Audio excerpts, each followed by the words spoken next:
को ओपन करने का मौका दिया गया। आई थिंक बांग्लादेश की सीरीज थी।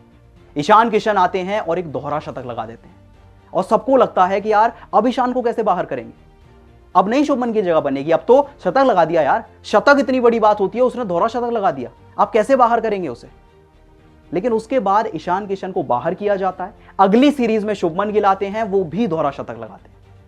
मतलब वो कहते हैं ना कि ईंट का जवाब पत्थर से देते हैं, बता देते हैं सबको कि अगर वो डबल 100 बना सकता है मैं भी बना सकता हूं। अभी भी तो यही हो रहा था। एक्चुअली मैंने भी आपसे कहा था, मैं आपसे झूठ नहीं कहूंगा, कई बार मैंने आपसे कहा कि यशस्वी जायसवाल को क्यों नहीं मौका मिल रहा। एक ऐसा खिलाड़ी जो कि टेस्ट क्रिकेट की रैंकिंग्स में टॉप 5 में बना हुआ है, एक ऐसा खिलाड़ी जो कि T20 की रैंकिंग्स में टॉप 10 में बना हुआ है, आज तक ओडीआई डेब्यू नहीं किया, क्यों उन्हें मौका नहीं दिया जा रहा।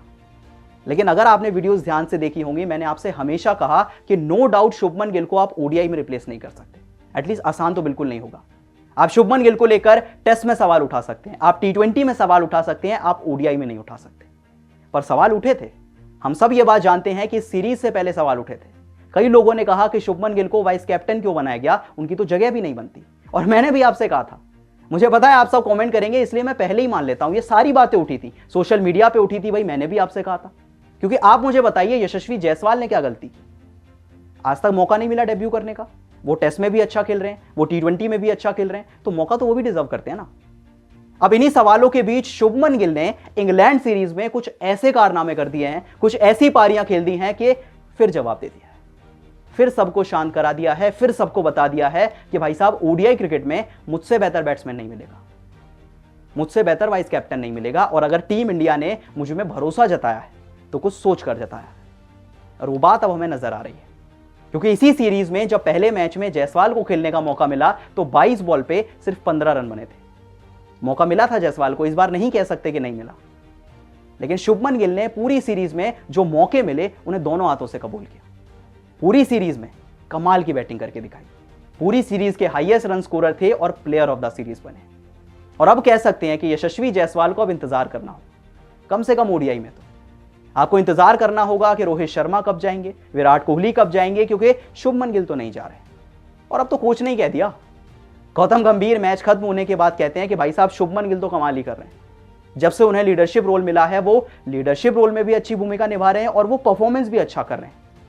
और यही वजह थी कि हम सब ने मिलकर उन्हें वाइस कैप्टन बनाया था, और वो साबित भी कर रहे हैं। भाई साहब इंग्लैंड बॉलर्स की तो इतनी पिटाई की है, इतनी पिटाई की है, समझ ही नहीं रहे उन्हें बॉलर्स।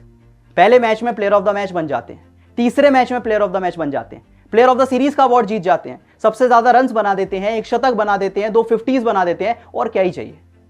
सब कुछ करके दिखा दिया। अब तो आप सवाल उठा ही नहीं सकते, अब तो आप अगले कई सालों तक सवाल नहीं उठा सकते। अगर इंडिया के उन प्लेयर्स की बात करें जिन्होंने 25 साल की उम्र तक सबसे ज्यादा प्लेयर ऑफ द सीरीज जीते थे, भाई साहब शुभमन गिल का नाम दूसरे नंबर पे आ गया है। सचिन तेंदुलकर ने 7 जीते थे, शुभमन गिल 5 जीत चुके हैं, रवि शास्त्री के 4 थे, युवराज सिंह के 4 थे, विराट कोहली के 4 थे। और अब तो सब मान रहे हैं यार, एक्सपर्ट्स भी तारीफ कर रहे हैं। इरफान पठान कहते हैं कि क्या शुभमन गिल इंडियन टीम के सबसे बेहतरीन ओडीआई बैट्समैन है। नहीं, इसमें कोई डिबेट नहीं है, वो सच में है।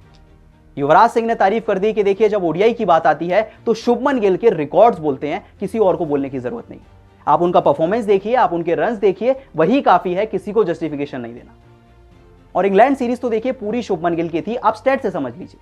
3 मुकाबलों में 259 रन बनाते हैं भाई साहब 86 की एवरेज से, पूरी सीरीज के लीडिंग रन स्कोरर बन जाते हैं।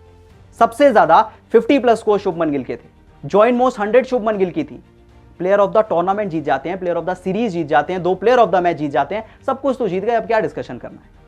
और आज पूरी दुनिया कह रही है कि कम से कम ओडीआई क्रिकेट में तो शुभमन गिल का जो प्रिंस का टैग दिया है वो जस्टिफाई भी कर रहे हैं। शुभमन गिल आ चुके हैं, यशस्वी जायसवाल अच्छे हैं, बहुत अच्छे हैं, लेकिन इंतजार करना पड़ेगा, आपको इंतजार करना पड़ेगा, क्योंकि शुभमन गिल ओडीआई से कहीं नहीं जाएंगे। आप इंतजार कीजिए, रोहित का रिटायरमेंट कब आएगा, विराट का रिटायरमेंट कब आएगा, पर शुभमन गिल नहीं हट सकते। आप बताइए शुभमन गिल की इंग्लैंड सीरीज को आप कैसे रेट करते हैं, और क्या आपको लगता है कि कम से कम ओडीआई क्रिकेट में अब जो जायसवाल वर्सेस गिल की डिबेट थी वो अब खत्म हो चुकी है? आपको भी ऐसा ही लगता है तो बताइए कमेंट करके।